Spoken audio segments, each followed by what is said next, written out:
তুমি কেমন আছো? ভালো আছে। মামুন সাহেব কেমন আছে?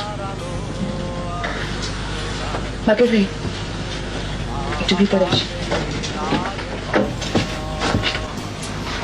মামুন সাহেব কেমন আছে আমি তো জানি না, সম্ভবত ভালোই আছে। তার এখন ভালোই থাকার কথা। তোমাদের মধ্যে বুঝি ঝগড়া হয়েছে? কেন ঝগড়া করতে যাও? নিজেই কষ্ট পাও।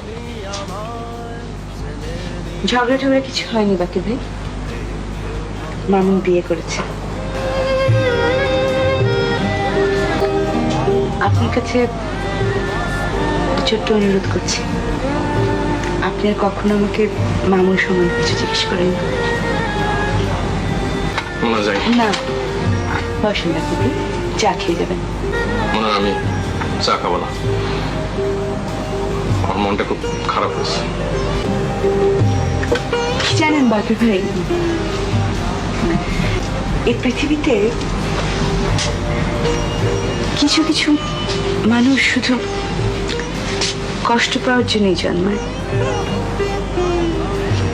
আমার কথা দেখুন, আপনি বিশ্বাস করবেন কিনা জানি না, আমি জ্ঞানে তো কখনো কোনো অন্যায় করিনি, কাউকে কখনো কোনো রকম কষ্ট দিইনি।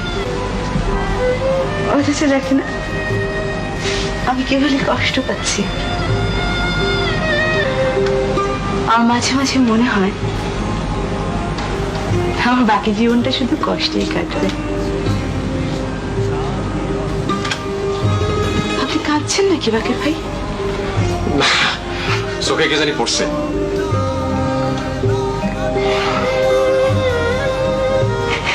আপনি একজন চমৎকার মানুষ।